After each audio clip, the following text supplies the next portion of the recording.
ఓం నమో వెంకటేశాయ నమ. ఓం శ్రీ సీతారామచంద్ర పరబ్రహ్మ స్వరూపిణే నమ. ఓం శ్రీ దక్షిణామూర్తే నమ. ఓం ఆచార్య శ్రీ శంకరాచార్య గురుభ్యో నమ. ఓం శ్రీమాత్రే నమ. మనం ఈ రోజున 41వ ఎపిసోడ్ సౌందర్యలో చూద్దాం. ఒక ముఖ్యమైన ప్రామాణిక శ్లోకం ఏంటంటే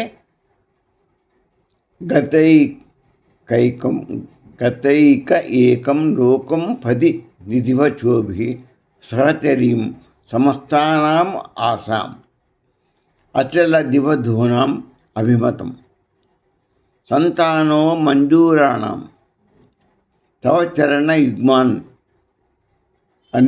నిరలసం నిరలసం సంజృంభ కించిత్ భవతి కిల కిం శ్మశ్రు వపుషః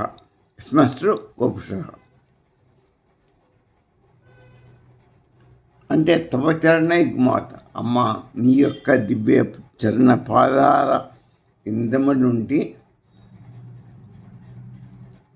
సంతాన అంటే ప్రవాహం, ఒక అమృత బిందువులు కర్ణారసం అనే ప్రవాహం అమృత వర్షినిలాగా కురుస్తూ ఉంటుంది. ఎప్పుడు అమ్మ పాదాల నుంచి కర్ణారస ప్రవాహం అది నలుదిక్కులకు వ్యాపిస్తుంటుంది.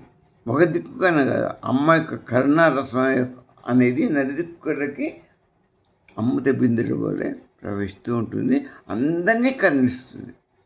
ఒకళ్ళని మర్చిపోవటం, ఒకళ్ళని ఎక్కువ తక్కువ అనేది కాదు. ప్రతి ఒక్కళ్ళ హృదయంలోకి ఆమె కర్ణారసం 4 దిక్కులా ప్రవహింపజేస్తుంది. కించిత్ భవతి, అందరూ కొంచెం వచ్చినా మన హృదయం నిలబడ్డా కూడా మన ధన్యుడం, మనం చరితార్థం అవుతాం. అమ్మ కళ్ళు తెచ్చి ఆ పాదాల నుంచి మన ఎందు ఆ రసం మనం ఆస్వాదిస్తే, ఆ కర్ణరసం మనం పొందగలిగితే మన జన్మ ధన్యమైపోయినట్టు. ఇదే దీని యొక్క భావం. అమ్మ జగన్మాత నీ దివ్య చరణాల నుండి వెలువడే కరుణారసం, అమృత రసం 4 దిక్కుల ఎటువంటి అసలు లేకుండా నీవు సమస్త దిక్కులలో కూడా భక్తుల హృదయాలలోనూ నిత్యం ప్రవహింపజేస్తున్నాం. ఆ తల్లి కరుణరసం ఒక్క క్షణం ప్రసరించినంత మాత్రాన మా ఆత్మలు, మా జీవితాలు, మా కుటుంబాలు, మా యొక్క అన్నీ సఫలమైతే మేము ధన్యమవుతామమ్మా అని స్వామి చెప్తున్నాం. నెరవేరుతాయి అన్నీ కూడా అని మా శంకరాచార్య గురువు గారు చెప్తున్నారు. ఈ అమ్మరసం బాహ్యపురం, శ్రీచక్ర బాహ్యపురం నుంచి బిందు స్థానం వరకు అమ్మవారి భక్తులుగా అనుగ్రహాన్ని కురిపిస్తూనే ఉంటుంది. నవావరణ దాటి బిందు స్థానం నుంచి ఇక్కడ భూమి పైన మన దాకా తీసుకొస్తుంది. నువ్వు భూమి పైన ఉంటావు, అమ్మ బిందు స్థానంలో ఉంటావు. ఆ బిందు స్థానంలో ఉన్న అమ్మ సింహాసనం మీద కూర్చున్న అమ్మ ఆ పాదాల నుండి స్రవించే ద్రవం నవావరణ దాటి నీ దనక వచ్చి 4 దిక్కుల ప్రవహింపజేస్తుంది, నిన్ను కరుణింపజేస్తుంది. దాన్ని నువ్వు ఆస్వాదించడమే నీ యొక్క అదృష్టం. అది నువ్వు గుర్తించవు. నీ అజ్ఞానం చేత అది ఎప్పుడు అమ్మని గుర్తించకుండా వదిలిపెడతావు. ఆ రసం ఎప్పుడు వస్తుందో నువ్వు చూడలేవు, దర్శించలేవు, నువ్వు గురవలేవు, నువ్వు చరితార్థుడు కాలేవు. అది ఒక్క క్షణం నువ్వు గుర్తించి చేస్తే నీకు నీ జన్మ మన జన్మలన్నీ జన్మైపోతుంది. అది స్వామి చెప్తున్నాడు. మనం ఎందుకు గుర్తించలేకపోతున్నాం అంటే అజ్ఞానం వల్ల గుర్తించలేకపోతున్నామయ్యా. అమ్మ చూపు మన మీద ఉందో మనకు తెలవటం లేవు. మన ఆ దృష్టి లేదు మనకి. బిందు స్థానంలో, ఉదయ స్థానంలో నుంచి మన వైపు వచ్చి అమ్మవారు కురిపిస్తున్నది. అదే శ్రీచక్రం అన్న. అదే ఈ ఉదయ స్థానంలో ఉన్న బిందు స్థానంలో ఉన్నటువంటి అజ్ఞాతంలో ఉన్న ఉదయస్థానంలో ఉదయ గంధిలో ఉన్న అమ్మ తన రసాన్ని అమృత బిందువుని తన దయని మన పైన కురిపిస్తే మనం చూడకుండా ఈ బాహ్య ప్రపంచాన్ని చూస్తూ కూర్చుంటాం. కానీ అమ్మ రసాన్ని, అమ్మని అమ్మ చూపు మనం గమనించాలి. అది మన కర్మ. ఎందుకనంటే మనం చేసుకున్న అజ్ఞానం, మన సంస్కారం లేదు. మనం అనేక బంధనాల చేత కళ్ళు పొరగమిని మనం మనం చూడాలి. ఆ అమ్మ కరుణాసాన్ని మనం చూసి గుడితే మనకు ఒక్క క్షణం చాలంటున్నాడు స్వామి. ఇకపోతే ఇది మన ఒక అప్రామాణిక శ్లోకం. ఇంక వేరేటువంటి విశిష్టమైన శ్లోకానికి మనం అది చాలా ముఖ్యమైనది. ఆ శ్లోకం ఇవాళ 41వ శ్లోకం కదా మనం చెప్పుకునేది. అదే శ్లోకం అంటే తవాధారే మూలే సహ సమయయా లాస్యపర్య నవాత్మానం మన్యే నవరస మహతాండవానటం ఉభాభ్యామే ఏతాభ్య ముదయ విధి ముద్దిశ్చ దయా సనాత అభ్యాం జగ్నే జనక జనని మత్ జగద్దిదం.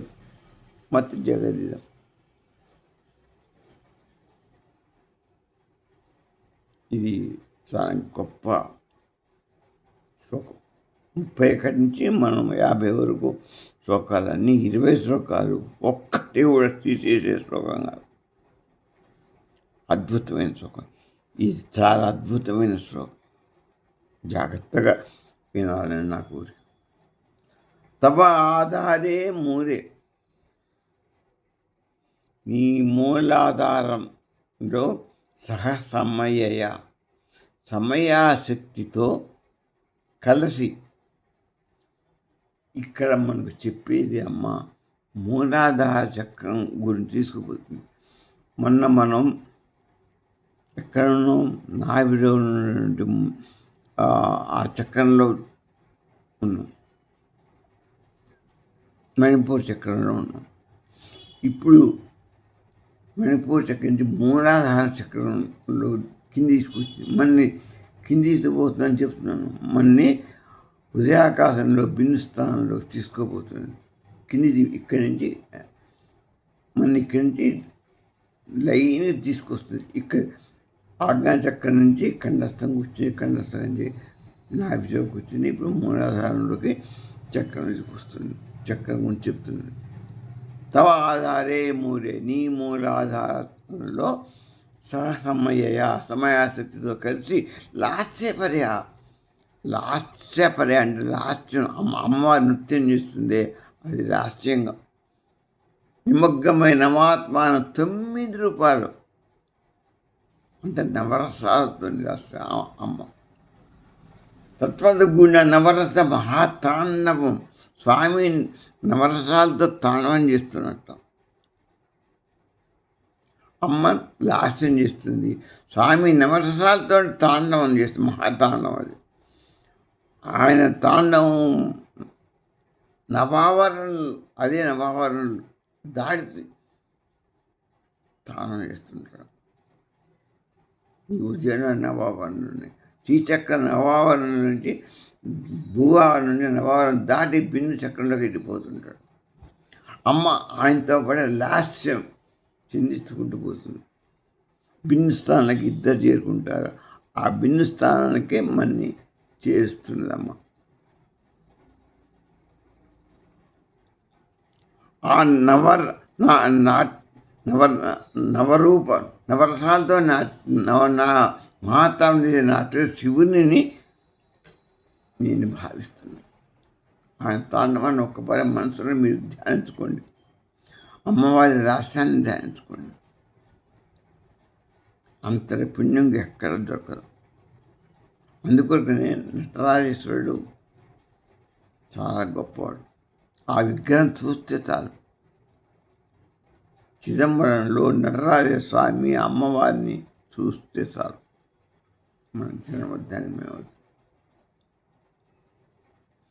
ఉపాభ్యామ ఆ ఇద్దరి ద్వారా వచ్చేటువంటి సృష్టి ప్రక్రియను ఉదయించి దయతో అమ్మ పరస్పరం ఆ శివశక్తి నుంచి జన్మించినటువంటి తల్లి తండ్రులను మీరేనమ్మా.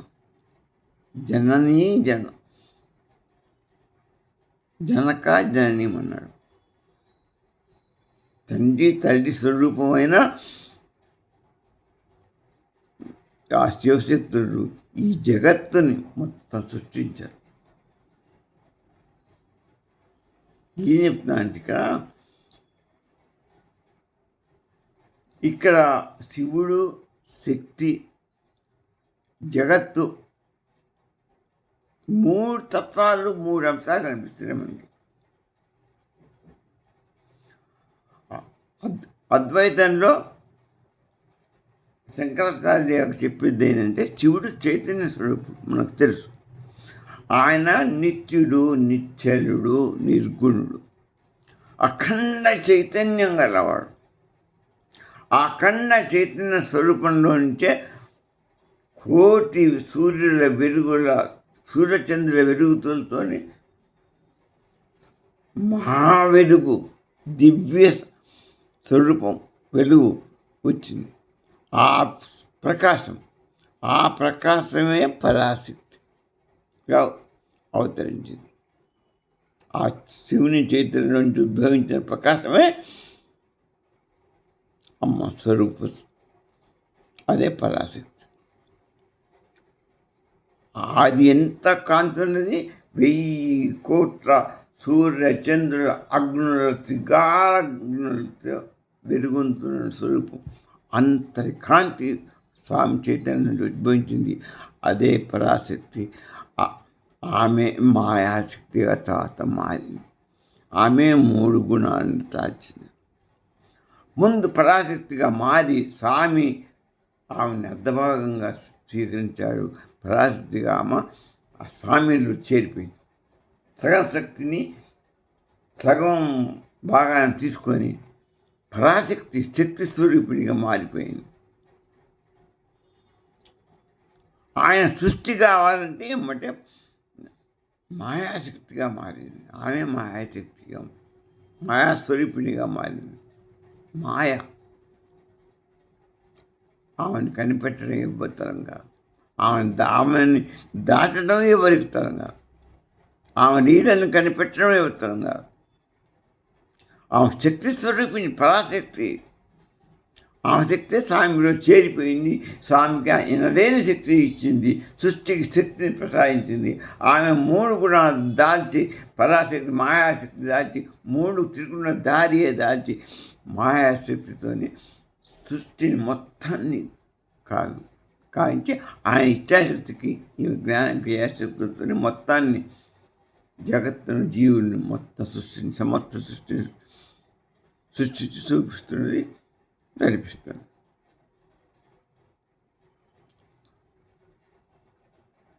ఇది ముఖ్యమైన భావం. అయితే శివుడు చైతన్యవంతుడు, అమ్మ స్వరూపం. ఆ శక్తి చైతన్యంలోంచి వెలువడినటువంటి వ్యక్తీకరణ శక్తి. అంతేకా స్వరూపం నుంచి వచ్చింది అన్నాగా మనం చేయదు. ఆ స్వరూపం నుంచి వచ్చిన వ్యక్తీకరింపబడ్డది పరాశక్తి. జగత్తు ఆ శక్తి ద్వారా నామరూపాలుగా ఈ జగత్తు పుట్టింది. ఆ చైతన్య స్వరూపం నుంచి అమ్మ పరాశక్తి ఉద్భవించింది. పరాశక్తి మహాశక్తిగా మారి ఈ జగత్తు మొత్తం ఆ అమ్మ నుంచి ఉద్భవించింది. కాబట్టి సృష్టి కేవలం జడ పదార్థం. స్వామి జడు అవి కాదు. అందులో నుంచి ఉద్భవించిందిగా చూడకూడదు మనం. అమ్మ స్వరూపం, ఆయన చైతన్య స్వరూపంలో నుంచి అమ్మ స్వరూపం వచ్చింది. ఆ స్వరూపంలో నుంచి మాయాధారగా త్రిగుణాన్ని ధరించి వాటికి అనుగుణంగా ఈ సృష్టిని కావించింది. అంటే అమ్మ స్వరూపం నుంచి వచ్చింది కాబట్టి మీకేం అభ్యంతరం లేదు. కొంతమంది అంటారు నిర్గుణం నుంచి ఎట్లా వచ్చింది, ఆయన నిర్గుణుడు కదా, అవికారి కదా, ఎట్లా వచ్చిందంటే అమ్మ స్వరూపధారి. ఆయన చైతన్యం నుంచి స్వరూప శక్తిగా పరాశక్తిగా మారింది, మాయాశక్తిగా మారింది. ఆయన చైతన్యంలోంచి ఉద్భవించి పరాశక్తిగా వచ్చి పరాశక్తి నుంచి మాయాశక్తిగా మారి 3 గుణాలను ధరించి సృష్టిని గావించింది. ఇక మీకు అభ్యంతరం ఎక్కడది? చాలామంది అంటారు ఎట్ట శక్తి జడం నుంచి ఎలా వస్తుంది, శూన్యుడు కదా ఆయన ఎలా వస్తుంటే, ఇప్పుడు నేను చెప్పే అమ్మ సాకారం స్వరూపిణి, పరాశక్తి స్వరూపిణి అమ్మలోంచే వచ్చింది. నువ్వు పుట్టింది అమ్మలోంచే. నువ్వు ఎలా వచ్చావంటే ఏం చెప్తావు? నువ్వు నీ అమ్మ తల్లి గర్భంలోంచి సాకారం 9 నెలల లోపల ఎలా పెరిగావో నీకు తెలియదు. నీ అంత నువ్వే పెరిగావు, పెరిగి భూమి మీద పడ్డావు. అమ్మే నిన్ను కన్నది, సాకారం అయిపోయి జీవుడిగా పుట్టావు. అట్నే ఈ సృష్టి మొత్తం అమ్మ సాకారంగా కర్మలు సత్వరజ గుణ రూపులుగా ఈ సృష్టి మొత్తాన్ని సృష్టించింది. కాబట్టి ఈ సృష్టి లేదు, స్వామి సత్తుచిత్తులు లేరు అంటాను వీళ్ళు. వాళ్ళే సత్తు చిత్తుడు. సత్తు స్వామి, చిత్తు స్వరూపిణి, చైతన్య స్వరూపిణి, శక్తి స్వరూపిణి అమ్మ. ఇక మూలాధార రాష్ట్రాన్ని పోతే ఇక్కడ మూలాధారం గురించి చెప్తున్నాను. ఈ మూలాధార అత్యంత ముఖ్యమైన పదం. అది బేస్. మూలాధార చక్రం గురించి ఇక్కడ ఆ యోగం గురించి చెప్తున్నారు. యోగ సాంప్రదాయంలో ఇది కుండలిని శక్తి అంటారు. దీన్ని కుండలిని శక్తిగా చెప్తారు మన వాళ్ళు, చెప్పబడుతుంది. ఇందులో పతంజలి మహర్షి గారు చెప్పే యోగశాస్త్రం ఉందిగా, ఆ యోగ శాస్త్రంలో దీన్ని ఆయన కుండలిని శక్తి అన్నాడు. దీన్నే మనం మూలాధార చక్రం అంటాం. ఏదైనా ఒకటే, పదాలు 20 ఒకటే. సాధకునికి ఈ మూలాధార చక్రం నుంచి సహస్రారంలోకి ప్రయాణం చేసి ఇక్కడ మోక్షాన్ని, సహస్రార చక్రం నుంచి మోక్షాన్ని బిందు స్థానంలోకి పోయి చేరుకొని మోక్షాన్ని పొందటం. అది దీని యొక్క సార్థకత. అంతర్ముఖ ప్రయాణం చేస్తుంది ఈ మూలాధార నుంచి సహస్రారం వరకు. ఈ మూలాధార నుంచి విశుద్ధి చక్రం అంటే ఆజ్ఞాచక్రం వరకు తీసుకుపోయి అక్కడి నుంచి బ్రహ్మానందంలో బిందు స్థానంలోకి మనం వెళ్ళిపోవాలి, చేరుకోవాలి. ఇక్కడ దాకా చేరుస్తుంది. ఇక్కడి నుంచి ఇక్కడ చేరుకోవడం అనేది నీ సాధన, నీ యొక్క ఇది మీద ఆధారపడి. ఇక్కడి నుంచి పోవటం అనేది ఇక చక్రాలు ఇక్కడితోనే ఆఖరు. ఆ చక్రాలు ఇక్కడి నుంచి ఇక్కడికి పోవడం అనేది నీ యొక్క యోగ బలం, ఈ చక్రాన్ని సాధన బలం, నీ యొక్క జ్ఞాన బలంతో పోవాలి. చేరుకుంటే ఇక్కడ చేరుకుంటే నీకు మరి జన్మ లేదు. బిందు స్థానంలో అమోఘమైన శాంతి అన్నీ దొరుకుతాయి నీకు అక్కడ. అయితే ఈ ముఖ్యమైన ఇది గుర్తుపెట్టుకో. ఈ చక్రాలు అనేది ఆత్మ కాదు, గుర్తుపెట్టుకోండి. ఆత్మ ఉదయ ఆకాశంలో ఉంది, అది వేరే. ఉదయ స్థానంలో బిందుకు ఆకాశం చేరుకోవడమే అది వేరే. ఇదేంటి ఒక రకమైనటువంటి మనం చక్రాల ఆత్మ కాదు, ఒక తాత్విక వివరణ. ఆత్మ వీటన్నిటికీ సాక్షిగా చూస్తుంటుంది. నువ్వు ఈ మూలాధార నుంచి ఆజ్ఞాచక్రం వరకు తీసుకుపోయగలిగావా నీ కుండలిని శక్తి ద్వారా? అక్కడి నుంచే నువ్వు పైకి పోగలుగుతున్నావా? పోయావా? ఇష్టపోతావు నీ బంధనాలను ఇప్పుకుంటూ పోయి ఇక్కడ వచ్చారు కదా ఆకాంక్ష కదా నీకు అసలు ఏ బంధనాలు లేకుండా ఉంటే ఇక్కడి నుంచి ఇక్కడికే వెళ్ళిపోతావు. మళ్ళీ బంధనాలు అంటే మళ్ళా కింద పతనం అయిపోతావు. అందుకు ఇక్కడ వరకే చెప్పి ఆజ్ఞాచక్రం వరకు అక్కడి నుంచి నీకు బంధనాలు లేకుండా నీ మనసు చిత్తంగా ఉండి శూన్యంగా ఉంటే ఆ సచిత్ర స్వరూపాన్ని ధ్యానం చేస్తే నువ్వు ఇక్కడికి సహస్రాలను బిందుస్థానం చేరుకొని మోక్షాన్ని పొందుతావు. ఎన్నిటిని సాక్షిభూతులు అంటే ఆత్మ సచిత్ర స్వరూపం. ఇక తాండవం లాస్ట్. తాండవం శివుడు నాట్యం చేస్తూనే ఉంటాడు. నవరసాలుగా ఆయన నాట్యం ఎవ్వరికి రాదు, ఎవ్వరు ఆయన ఒక్కడే తాండవం చేయడు. అసలు విష్ణువుకి రాదు, బ్రహ్మకు రాదు, ఎవరికి రాదు. ఆ తాండవం శివతాండవం అంతే కదా. శక్తి చేసేది లాస్యం. తాండవం అంటే చైతన్యపు మహాశక్తి. ఆయన చేసే చైతన్యం ఆ చైతన్యమే కదా సృష్టి మొత్తం ఆధారం. ఆ చైతన్యం ఆయన తాండవం చేస్తుంటే చైతన్యం ఉద్భవిస్తుంది.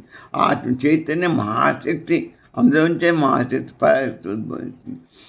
సృష్టి స్థితి లయకు ప్రక్రియ కూడా ఆ పరాశక్తి చైతన్యం ఉద్భవించి అందులోంచే సృష్టి స్థితి లయలు జరుగుతుంది.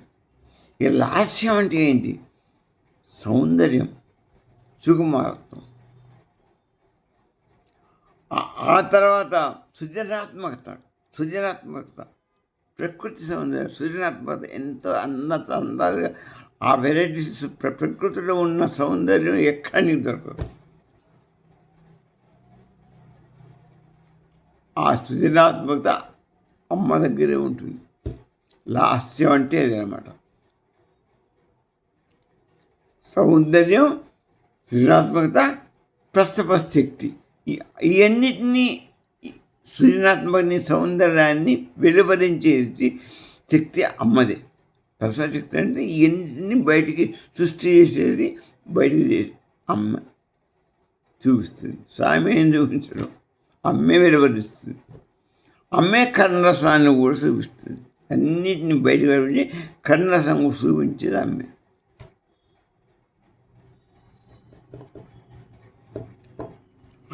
ఆయన చైతన్యమే ఇస్తాడు. ఆ చైతన్యం ద్వారా అమ్మకు స్వరూపం వచ్చింది. ఆ స్వరూపం ద్వారానే ఆమె లాస్య స్వరూపిణి. ఈయన సౌందర్యం, సృజనాత్మకశక్తి, కర్ణరసాలు అన్నీ ఆమె మనమే కురిపించి మొత్తాన్ని నడిపిస్తుంది. మనకి ప్రసవశక్తి అమ్మకే ఉంది. ఈ సృష్టి జగత్తును అన్నిటినీ సృష్టించే ప్రసవశక్తి అమ్మదే, జీవుని జగత్తుని.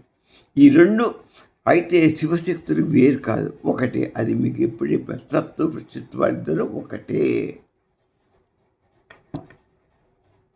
చిత్తు ఉందంటే సత్తు ఉన్నట్టే, సత్తు ఉందంటే చిత్తు ఉన్నట్టే. వాళ్ళు విడిగా లేరు. పైకి ఉన్నట్టుగా బొమ్మ కనపడతారు కానీ ఒకటే. అమ్మ లాస్యంలో స్వామి ఉంటాడు, స్వామి నాట్యంలో అమ్మ ఉంటుంది. అందుకని ఆ నాట్యానికి అంత గొప్పది అమ్మ ఉండబట్టి దాని యొక్క చాతుర్యత, దాని యొక్క బయట మనం చూడగలిగాం. అమ్మకే మన ప్రథమ శక్తి ఉన్నది. అంటే బయటకు చూపించగల శక్తి, సాకారం చేయగల శక్తి అమ్మదే. స్వామి శూన్యుడు. ఆయన తాండవం చేస్తే ఆ తాండవాన్ని బయటకు చూపించగలిగేది శక్తి అమ్మది. కాబట్టి ఆ తాండవంలో అమ్మ ఉన్నది, అమ్మలో ఆయన ఉన్నాడు. అది అర్థం చేసుకోవటంలో మనం ఉంది. అమ్మ ప్రసవశక్తి చేస్తుందంటే ఆయన చైతన్యం లేనిది అమ్మ ఏం ఎట్లా ప్రసవిస్తుంది? చైతన్య శక్తి లేకపోతే ప్రసవం అంటే ఆ బయటకు వెలువరించేది ఎలా వెలువరిస్తుంది? చైతన్యం ఉంది అంటే స్వామి ఉన్నాడు. స్వామికి శక్తి లేకపోతే స్వామి చైతన్యం ఆ తాండవం ఎలా చేయగలుగుతాడయా? ఎంత ఒకదానికి ఒకటి దింకున్నాను. అందుకని సచ్చిత్తుల యొక్క ఆంతరంగికం, అది ఆ వినాభావ సంబంధం తెలుసుకోవటం కష్టం. అదే విద్య, అదే జ్ఞానం. ఆ ఊహలో నీకు అంత అర్థం కావాలి. అది ఎలా అవినాభావ సంబంధం అని ప్రతి క్రియలో ప్రతి దాంట్లో శివశక్తుల సంబంధం ఉంటుంది. ఏ కార్యమైనా ఇద్దరి యొక్క సంబంధం ఉంటేనే జరుగుతుంది. ఒక చేతితో నీకు చప్పటి కాదు, ఇద్దరు రెండు చేతుల దగ్గరకు వస్తేనే దానికి ఇది. శివుడు శక్తితో కూడినప్పుడే శక్తివంతుడు. అందుకనే శివుడు శక్తితో కూడితేనే పరాశక్తితో కూడుకున్నప్పుడు ఆయన శక్తివంతుడు. నాట్యం చేయగలుగుతాడు. నాట్యం చేస్తున్నా అంటే శక్తి అక్కడ ఉన్నట్టే. నేను చెప్పేటప్పుడు ఆ శక్తి సృజనాత్మక శక్తి, రాస ఆనందం అన్నీ ఉన్నాయంటే అందులో చలనాత్మకత ఉన్నట్టే, చలనం ఉన్నట్టే ఉంటేనే అమ్మ చేయగలరు. ఇంకో చైతన్యము శక్తి రెండు విశ్వవ్యక్తీకరణ. ఈ చైతన్యము ప్లస్ శక్తి రెండు కలిసిన విశ్వవ్యక్తీకరణ అంటారు.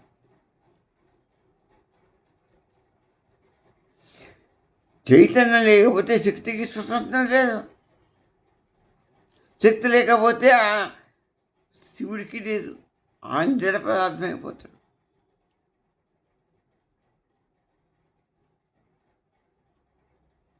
శక్తి లేకుండా చైతన్యం లేదు. చైతన్యం లేకపోతే శక్తి లేదు. జగత్తుగా వ్యక్తం కావడం కుదరదు. శక్తి లేకుండా చైతన్యం జగత్తుగా ఎట్లా మారుతుంది? మారదు. జగత్తుగా మారాలంటే శక్తి కావాలి. శక్తికి చైతన్యం ఉంటేనే జగత్తుగా మారగల శక్తి, ఆ మారగల ఇది ఉంటుంది. చైతన్యం ఉంటేనే, లోపల చైతన్యం లేకపోతే నాకు చేయలేవదుగా. జగత్తు అమ్మ సృష్టించాలంటే లోపల చైతన్యం శివుడు ఉండాలి. అమ్మలో ఉంటేనే అమ్మ జగత్తుని ప్రసవం చేస్తుంది, వ్యక్తీకరిస్తుంది. అందుకని ఈ శ్రీ విద్యలో శివశక్తులుగా అభేద్యం. అసలు అది ఎలా అనేది మనం అంతు పట్టదు, అంతు పట్టేటువంటి ఇది కాదు. చాలా జాగ్రత్తగా మీరు ఆలోచించాలి. అది అంతులేని రహస్యం. ఎలా అనేది ప్రతి విషయంలో ఉన్నది. నా మాట పలుకుతున్నది అంటే లోపల చైతన్యం ఉన్నది. ఆ పలుకు పలికేది అమ్మ. పలుకు అమ్మ, చైతన్య స్వామి.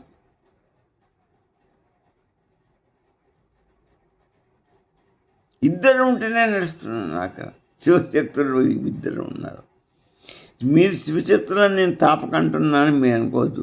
వారే లక్ష్మీనారాయణుడు, వారే సరస్వతీ బ్రహ్మలు, వారే సీతారాములు, వారే ఏ దేవుడే అనుకో.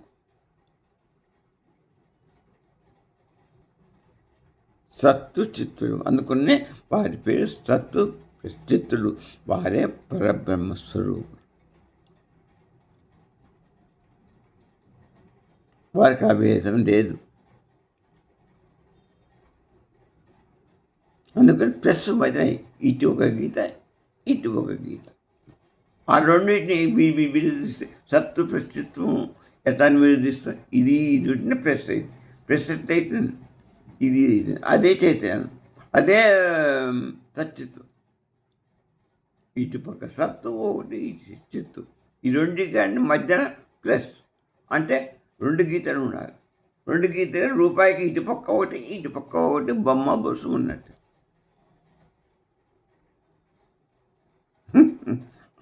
అంతే. అదే ఇంటూ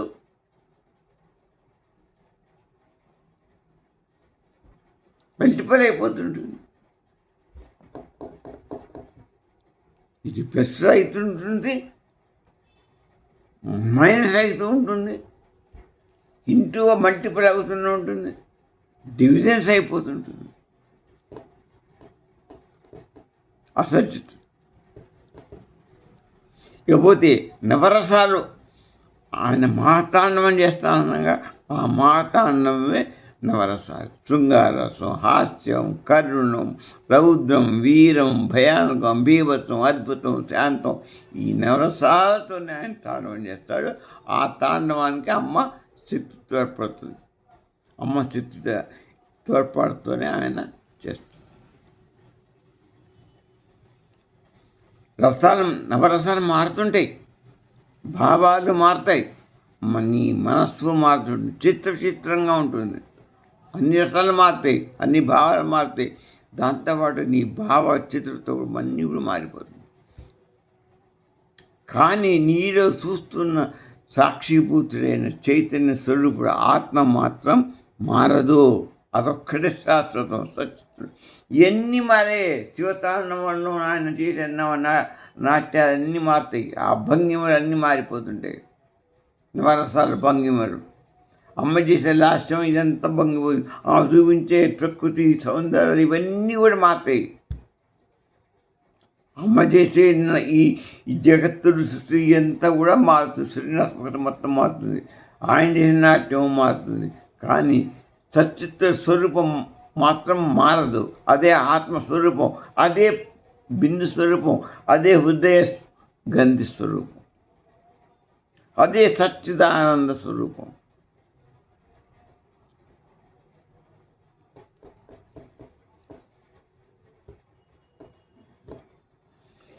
యతో వా ఇమాని భూతాని జాయంతి. యతో వా ఇమాని భూతాని జాయంతి. ఏ భూతాలు, దేని నుండి ఈ భూతాలు ఉద్భవిస్తాయో, భూతాలంటే అన్ని జీవులు, ఈ భూతాలు దేని నుండి ఉద్భవిస్తాయో, దేనిలో నిలబడి ఉంటాయి స్థిరంగా, దేనిలో మళ్ళీ తిరిగి లయమవుతాయో అదే బ్రహ్మం, అదే సత్తు ప్రశ్చిత్తు పరబ్రహ్మం. దాన్ని బ్రహ్మం అంటే సత్తు ప్రశ్చిత్తు. అందుకనే అది బ్రహ్మధారం, అది స్థితి బ్రహ్మధ్యానం, లయం అదే ఉత్పత్తి. ఉత్పత్తి అంటే బ్రహ్మాధారం, బ్రహ్మకి ఆధారం ఉత్పత్తి. స్థితి బ్రహ్మాధారం, అది బ్రహ్మాధారం, ఇది కూడా బ్రహ్మ ఆధారం. స్థితి లయం బ్రహ్మ అన్ని బ్రహ్మాధారాలే. 3 సృష్టి, స్థితి, లయ మొత్తం 3 ఆధారాలే. బ్రహ్మ నుంచి పుట్టినాయి. సృష్టి, స్థితి, లయ సత్యస్వరూపంలోంచి పుట్టినాయి. ఒకటే గుర్తు, సత్యత్తుడు ఒక్కటే బ్రహ్మం, అదే పరబ్రహ్మ, ఒకటే ఉన్నది, ఒకటే. దాంట్లో నుంచి సృష్టి, స్థితి, లయ 3 నడుస్తుంటాయి. అదే పూర్ణం. మీకు చెప్పిన పూర్ణం సత్తు చిత్తు కలిసి పూర్ణం ఏర్పడి అందులో ఉంటే ఉద్భవిస్తాయి. అందులో నుంచి ఎన్ని జీవాలైనా వస్తుంటాయి. బట్ ఎన్ని ఖర్చు లయమైపోతుంది. ఇదే పూర్ణం, ఇదే ఇన్ఫినిటివ్, ఇదే బ్రహ్మం, ఇదే పరబ్రహ్మం, ఇదే సచ్చిదానందం, ఇదే ఉదయ గ్రంథి, అదే బిందు శ్రీచక్రం బిందు స్థానం. ఓం స్వస్తి.